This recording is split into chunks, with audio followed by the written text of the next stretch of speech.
یہ حج اور زیارت مبارک ہو تم کو، متاع سعادت مبارک ہو تم کو، وہ ہر سمت انوار ہر سو تجلی، وہ نور ہدایت مبارک ہو تم کو۔ وَإِذْ بَوَّأْنَا لِإِبْرَاهِيمَ مَكَانَ الْبَيْتِ أَلَّا تُشْرِكْ بِي شَيْئًا وَطَهِّرْ بَيْتِيَ لِلطَّائِفِينَ وَالْقَائِمِينَ وَالرُّكَّعِ السُّجُودِ۔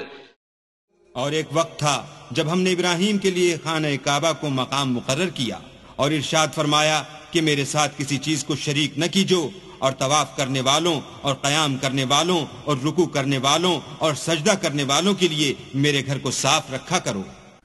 آیت کریمہ میں بیان کردہ اصول کو مد نظر رکھتے ہوئے ادارہ برائے نگرانی امور مسجد حرام و مسجد نبوی میں حج و عمرہ کی سعادت حاصل کرنے والوں کے لیے مکمل منصوبہ بندی کر رکھی ہے۔ اس بنیاد پر صبح کی روشنی سے شروع ہونے والے عملی اقدامات اگلے دن تک جاری رہتے ہیں۔ کام کا یہ منصوبہ سائنسی تحقیقی خاکے اور طے شدہ متعین وقت کے مطابق پورا سال اور کام کی نوعیت کے مطابق ہر موسم میں اس انداز سے جاری رہتا ہے جو اس مقدس اور محترم مقام کے لائق ہے، تاکہ زمین کا یہ سب سے پاکیزہ ٹکڑا اس طرح جگمگا اٹھے جیسا اس مقدس مقام کے شایان شان ہے۔ حرم مکی میں 1900 افراد صفائی کے عمل سے منسلک ہیں جو کہ مکمل طور پر جدید و ترقی یافتہ آلات سے لیس ہوتے ہیں۔ ان اسباب و آلات کی تعداد 4078 ہے۔ صفائی کا یہ عمل انتہائی برق رفتاری اور پوری دل جمی سے سر انجام پاتا ہے۔ اس سارے عمل کی نگرانی کرنے والا عملہ اپنے فرائض احسن طریقے سے سر انجام دیتا ہے۔ 4 نشستوں پر مشتمل صفائی کا یہ عمل بغیر وقفے کے 24 گھنٹے جاری رہتا ہے، جس میں عصر حاضر کے جدید ترین آلات کو زیر استعمال لایا جاتا ہے۔ مسجد حرام اور اس کے صحن سے متروکہ سامان اور گری پڑی اشیاء ہٹانے کے لیے 40 برقی گاڑیاں جبکہ 120 عام گاڑیوں سے کام لیا جاتا ہے۔ اس کے علاوہ 60 مشینیں مسجد کی دھلائی کے لیے استعمال ہوتی ہیں۔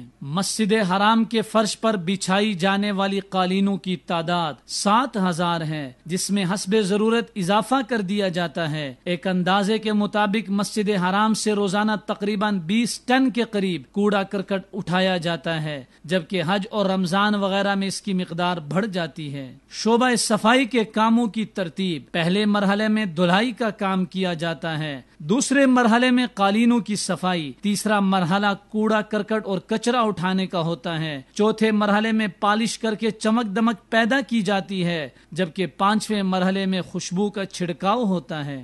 وضو خانوں اور بیت الخلاؤں کی مجموعی تعداد 14000 ہے۔ صفائی پر مامور عملہ ان کو روزانہ 4 مرتبہ دھوتا ہے۔ یہ سارا کام انتہائی مہارت اور اس قدر احتیاط سے سر انجام دیا جاتا ہے کہ صفائی کے اس وسیع و عریض منصوبے کے باوجود حج اور عمرہ کرنے والے اللہ تعالیٰ کے مہمانوں کی عبادت اور ریاضت بالکل متاثر نہیں ہوتی۔ اس کے ساتھ ساتھ ماربل کے فرش، ستونوں، مسجد حرام کے داخلی راستوں، مناروں، دروازوں اور دیگر اشیاء کو بھی بہترین انداز سے صاف کیا جاتا ہے۔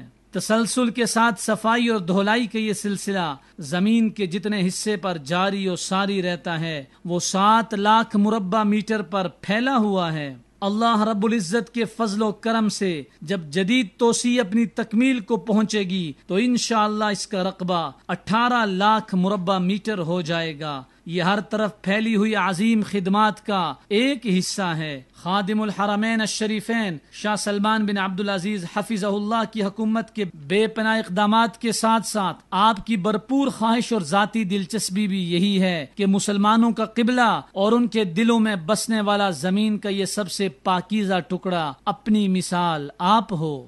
یہ حج اور زیارت مبارک ہو تم کو، متاع سعادت مبارک ہو تم کو، وہ ہر سمت انوار ہر سو تجلی، وہ نور ہدایت مبارک ہو تم کو۔